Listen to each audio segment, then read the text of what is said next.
What's going on, everyone? Gareth here, FCP Euro. Welcome back to another DIY video. Today we're going to show you how to carbon clean the intake valves on your 2011 BMW 135i.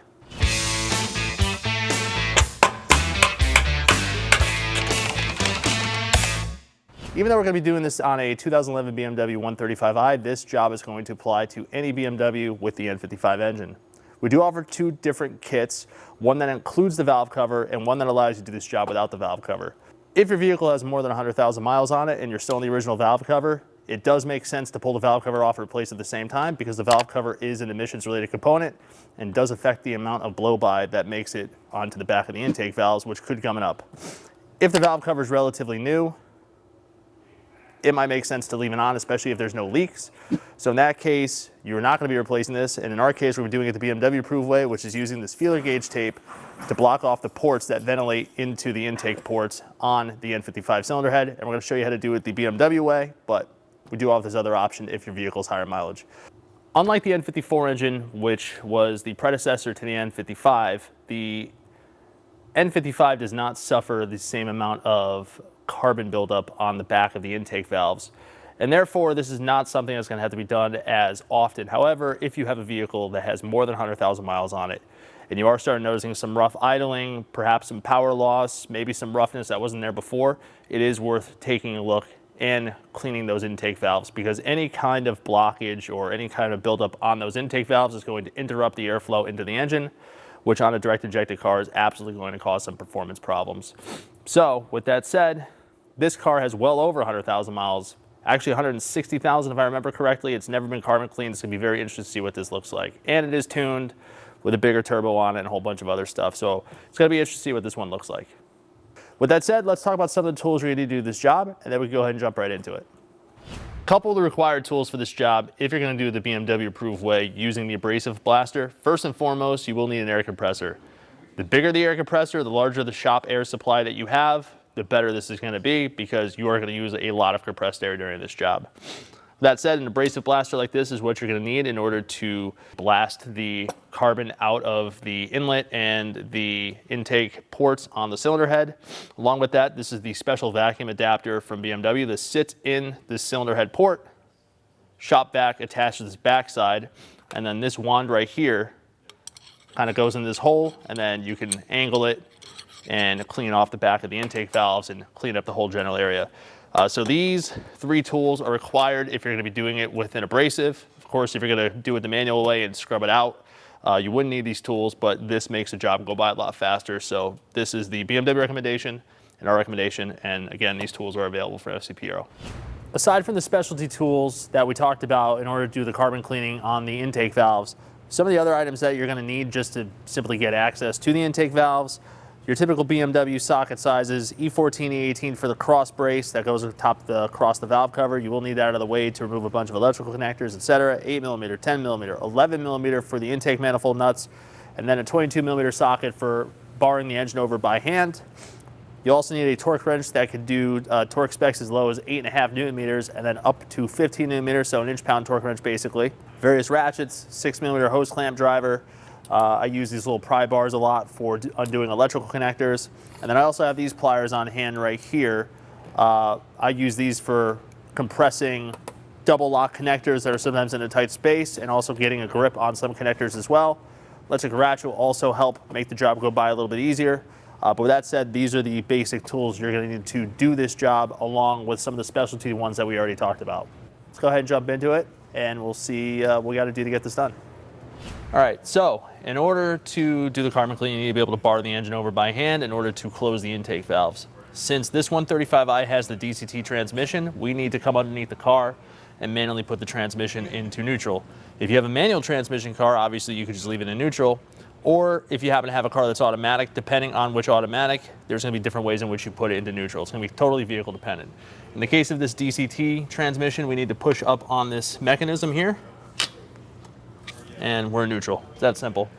You could also do it from inside the car. However, that neutral mechanism is very, very fidgety on the non-M DCT transmission. So anytime you don't have to go in there and do it, it's best to push it by this mechanism here. So it's locked in neutral. We'll go ahead and lower the car back down, and we'll do everything we need to do in the engine bay now. One thing you might notice here is this car does not have the windshield cowl or the air filter tray in the back. That's a common modification a lot of people do on these E90 and E80 chassis cars, particularly if you're tuned and you think you're going to be replacing spark plugs a lot. People just tend to leave them off. With that said up front, we have 4 T20 screws that we need to remove, which I'm going to do right now. This will allow us to take the suction cowl out of the way. From here, we can pull this portion of the suction cowl off, and unhook it from the airbox and pull it forward. There we go. We'll pop the forward portion of the engine cover off. I think BMW calls it beauty cover. And now from here we need to get our engine airbox out of the way. A couple things to note. We have these cables in the back which hook onto the back side of the airbox, so we need to release those first. And then we have a 6mm hose clamp over here we need to loosen up, and then we'll be able to pull the airbox up and out of the way. So I'm going to start first by making sure nothing is connected to the airbox. It does not appear to be. Well, we have the bracket here, so we'll just pull these cables off. These are the cables I'm talking about. So we have a positive battery cable and some of the engine wiring harness. We'll just slip those up and off. I'll push those off to the side. And now from here we have our mass airflow sensor connector. Just using this little pry bar right here instead of a pick, just pushing up on the release. And then we'll slide it off. And then we have our 6mm hose clamp right here. We're going to loosen. And then from there we can pull our airbox up off the grommets like so and pull it off in one piece. We have some other components here on the engine that we will need to get out of the way. So, we have this additional wiring harness stuff that we'll want to kind of go ahead and pull back. And then we have this cover that goes over the top of the engine that we're also going to go ahead and remove. We need to take this reinforcement brace off for the strut tower. Simply turn this access hole like that. That'll gain us access to a big E-Torx bolt right there. And we're only going to remove this piece here. I'm not going to pull that bolt out entirely, just part of the way out in order to slide this out. The big bolt up top is an E16. And then our bolt here at the strut tower is an E14. The E14 strut tower bolt is going to come out entirely, and then we can just pull it out like that. Now that we have that cross brace out of the way, we can go ahead and remove this plastic cover. This car has an aftermarket intercooler piping. The factory pipe is plastic and very prone to breaking, particularly right here at the throttle body. So if you're doing this job, not a bad idea to have a spare inlet pipe on hand, or it'd also be a great opportunity to upgrade to a metal one that won't break. But this area, very, very fragile on the stock inlet pipes, particularly if it's never been removed before. First thing we're gonna do is we're gonna pull this clip up. We're actually gonna remove it entirely. And this inlet pipe is going to come off, no problem whatsoever. We have enough flexibility there because of the silicone couplers, but like I said, if you do have a factory inlet pipe, they've been known to break when you pull them off. So just be prepared for that. And we're gonna remove this upper coupler, which is just a 10mm drive, again, on a stock car that's gonna be slightly different. But the stock charge pipe is 2 pieces, and that'll just allow us to remove the pipe entirely, which is what we need in order to pull our intake manifold back. We also have another connector here that we need to undo. This is the T-map sensor. So at this point, we have enough room here and flexibility to start loosening up and removing all of the intake manifold hardware. It's all 11mm nuts, with the exception of our forward one here, which is a bolt, but 11mm drive still. So we're gonna go ahead and just remove these entirely.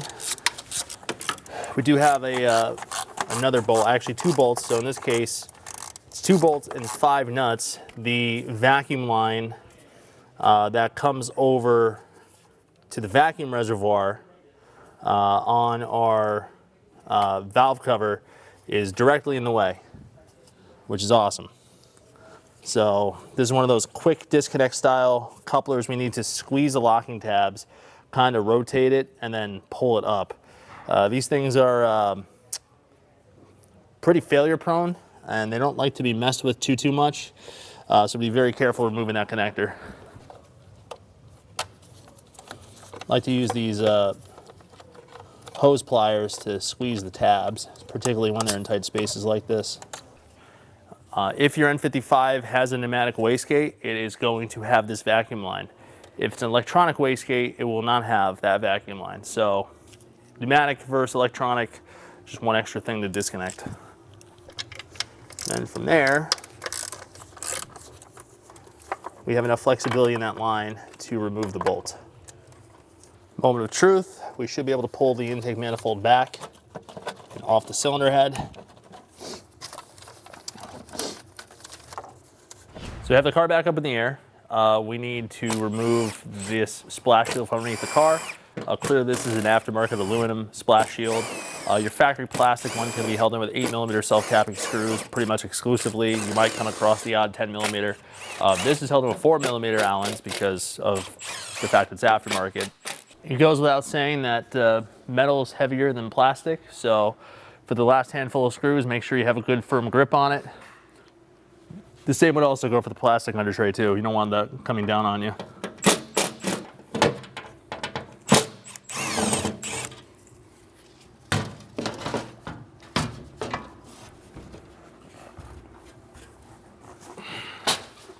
We do have the intake manifold loose, but before we can go any further, we need to remove our fan.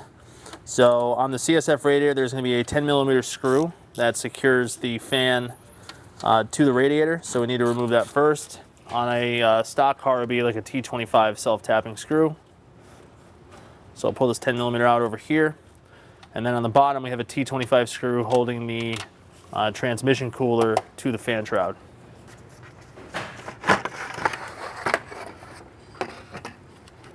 All right, we need to disconnect a bunch of electrical connectors that go to the intake manifold. So for example, we have our evap purge line. We're gonna go ahead and disconnect that first, along with the evap purge hose. This again is one of these pinch style connectors, so probably going to be a little stubborn at first. Just need to work this one off. You wouldn't be able to see that on camera, but what I was doing is I just took these pliers, pinched the release mechanism, which is right here. And when the release mechanism was pinched like that, I just took this little pry bar, wedged it between it and what it seats against, and I was able to kind of leverage it down and out.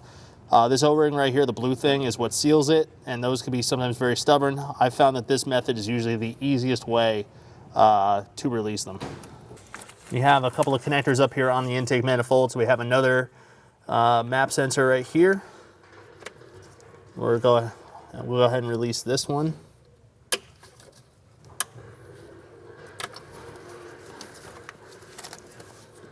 And we have this connector that sits in here. We have our high pressure fuel rail sensor back here, which the release mechanism is on the bottom side, so it's be tricky to disconnect. What I did here is I reached underneath, pushed the release, and then just used this little pry bar to push it off the sensor. I don't know what's going on with the throttle body connector. It is super tight, and I can't seem to get the lock mechanism to release. So my plan from here is going to be to disconnect the DME from the engine harness. The DME is attached to the intake manifold in these engines. And then that should give me enough slack to be able to sort of flip the intake manifold upside down, and then I'll actually be able to see the lock mechanism for that connector. We got a couple of these side lock connectors, and then we have a couple of these slide lock connectors. We're just gonna push down, and then we can slide the lock off like so, and then that will eject part of the harness.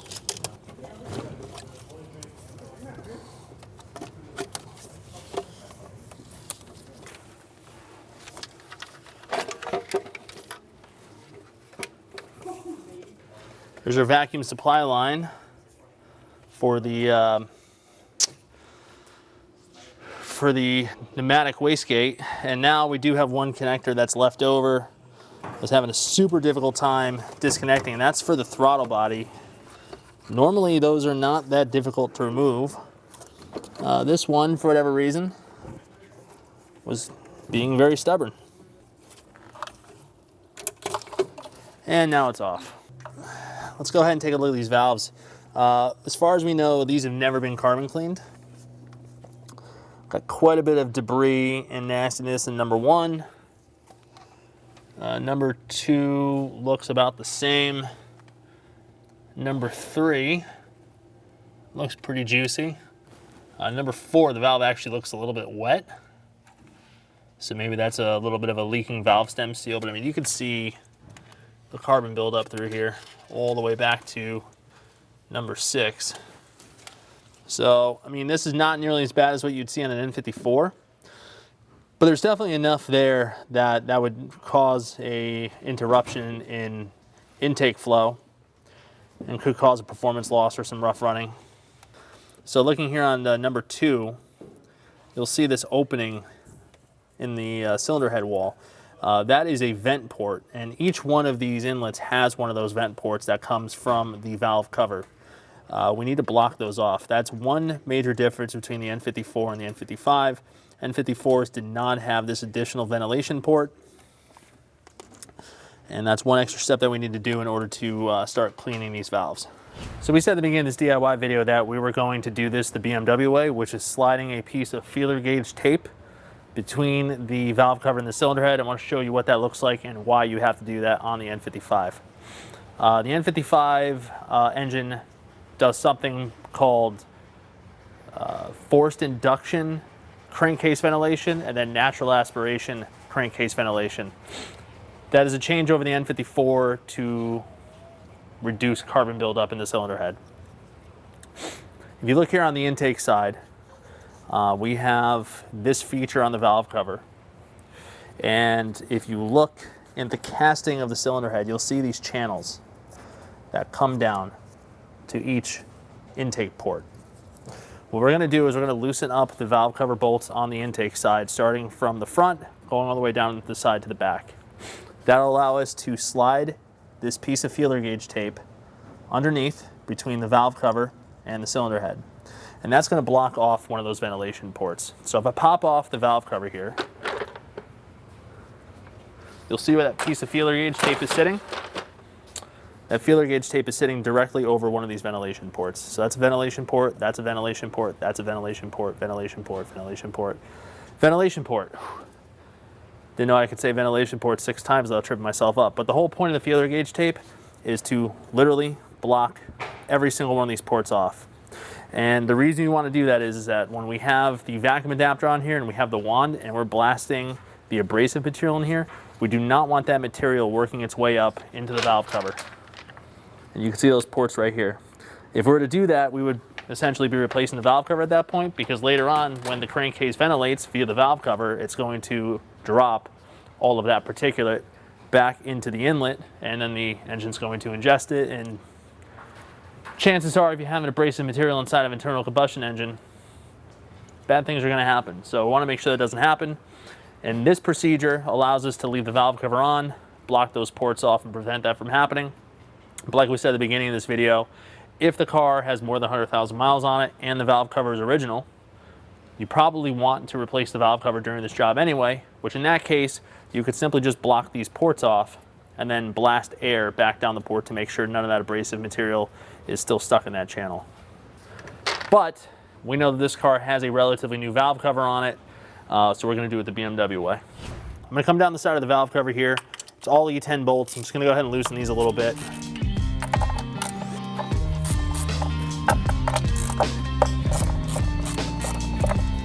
And then I'm going to slide the feeler gauge tape underneath.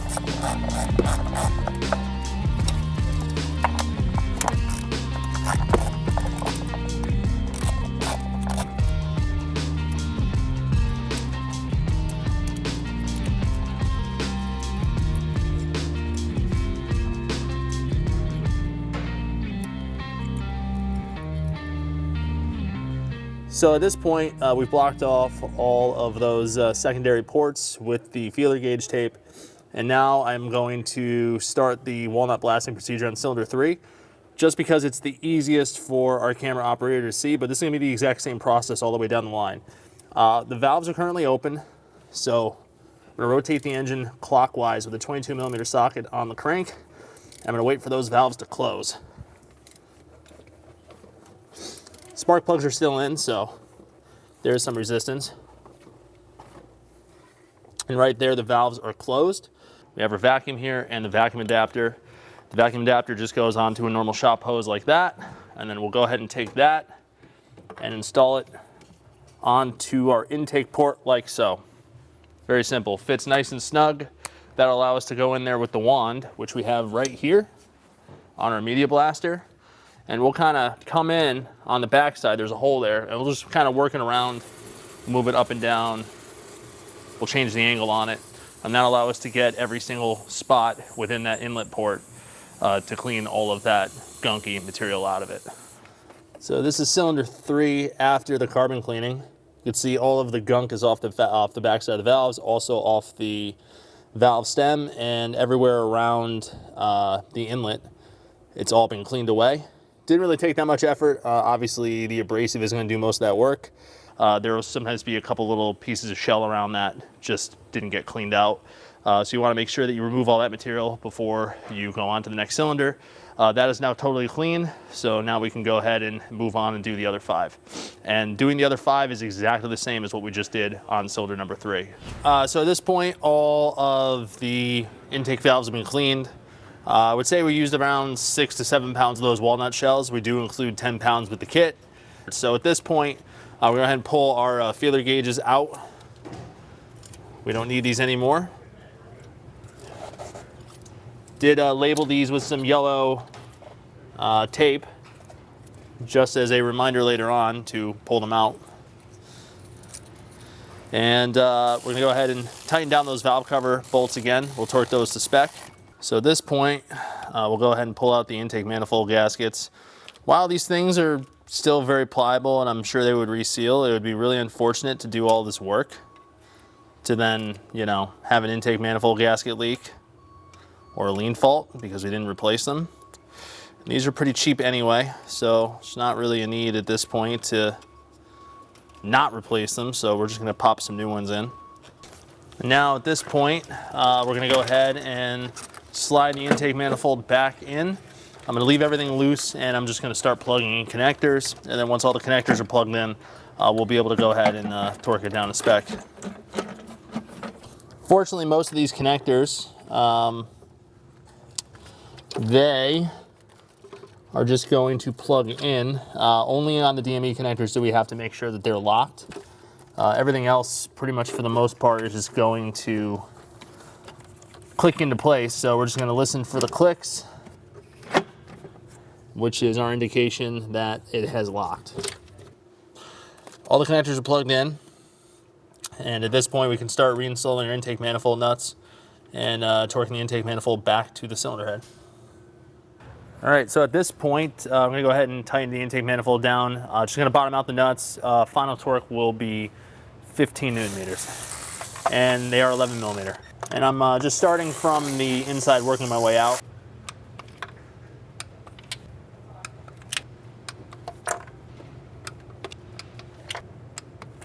So now that the intake manifold is reattached to the cylinder head and resealed, I'm gonna go ahead and reconnect our inlet pipe to the throttle body.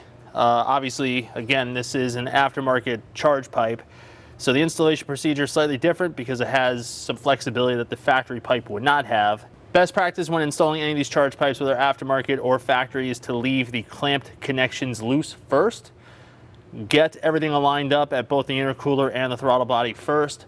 Once the charge pipe is secured on the throttle body and the intercooler, you can then go ahead and tighten all of the clamped connections down afterwards. So don't tighten those first, get everything situated, and then go ahead and tighten everything down. Also, best practice to also install a new O-ring on the charge pipe connection at the throttle body. Those do tend to leak after a while, so it is the best idea to replace them at this point.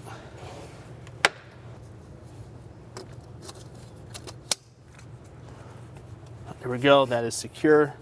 At this point, we can connect our sensor down here for that click. And again, like I said, I left all these clamped connections loose so I can get the proper orientation on them. And now that everything is lined up the way that it needs to be, I can go ahead and tighten those down.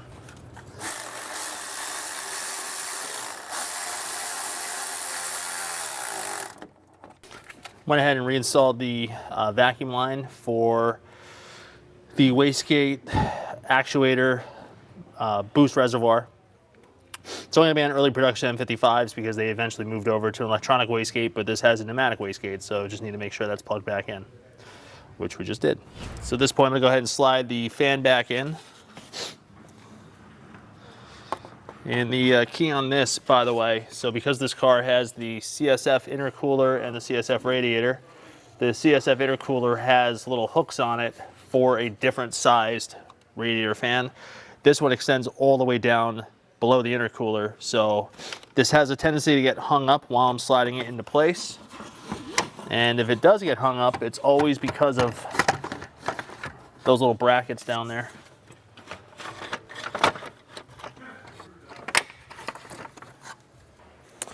And then the CSF radiator uses a 10mm bolt. Factory radiators use a T25, so that's really the only difference there.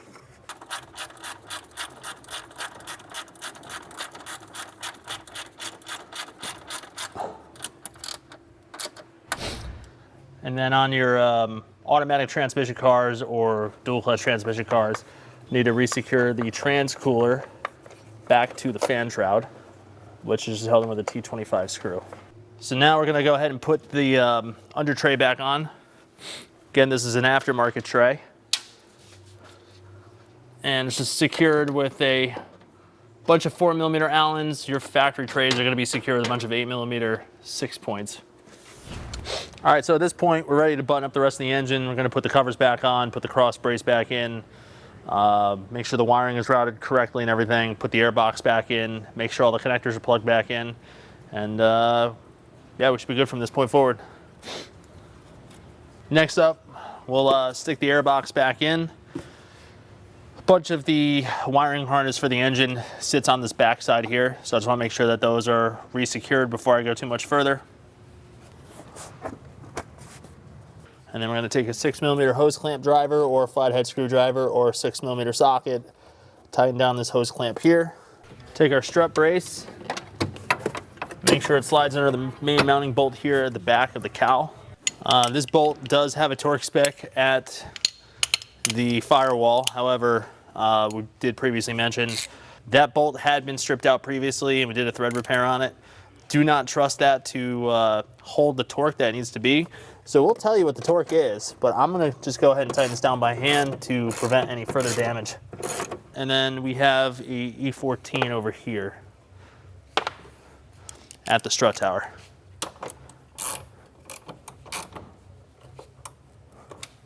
We'll put the front of the engine cover back on.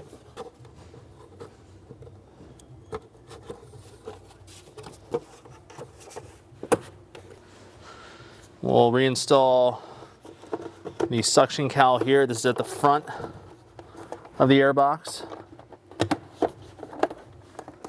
It just kind of clicks onto the air box like so. And then we have these two pieces here that sit at the front of the crash structure. They're both side specific. And then those are secured with some T25 screws. So that's how you go about cleaning your intake valves on an N55 powered BMW. Of course, intake manifold has to come out of the way. The DME is attached to the intake manifold. There's a lot of connectors underneath the intake manifold you have to take care of. And also, depending on the chassis, some are going to have a little bit more room than others. At least in the case of this E-chassis car, the intake manifold is pretty easy to get out of the way. If you were doing this on, let's say, an F15 X5, where the engine sits in a little bit deeper, it might be a little bit more effort to get the intake manifold out of there. But the overall process is very easy, particularly when you have the air compressor, the media blaster, the vacuum adapter. Realistically, I don't see anybody being able to do this job unless you have those tools. So unless you have a big air compressor at home, this might be a job that you might not be able to take on if you don't have that preliminary equipment.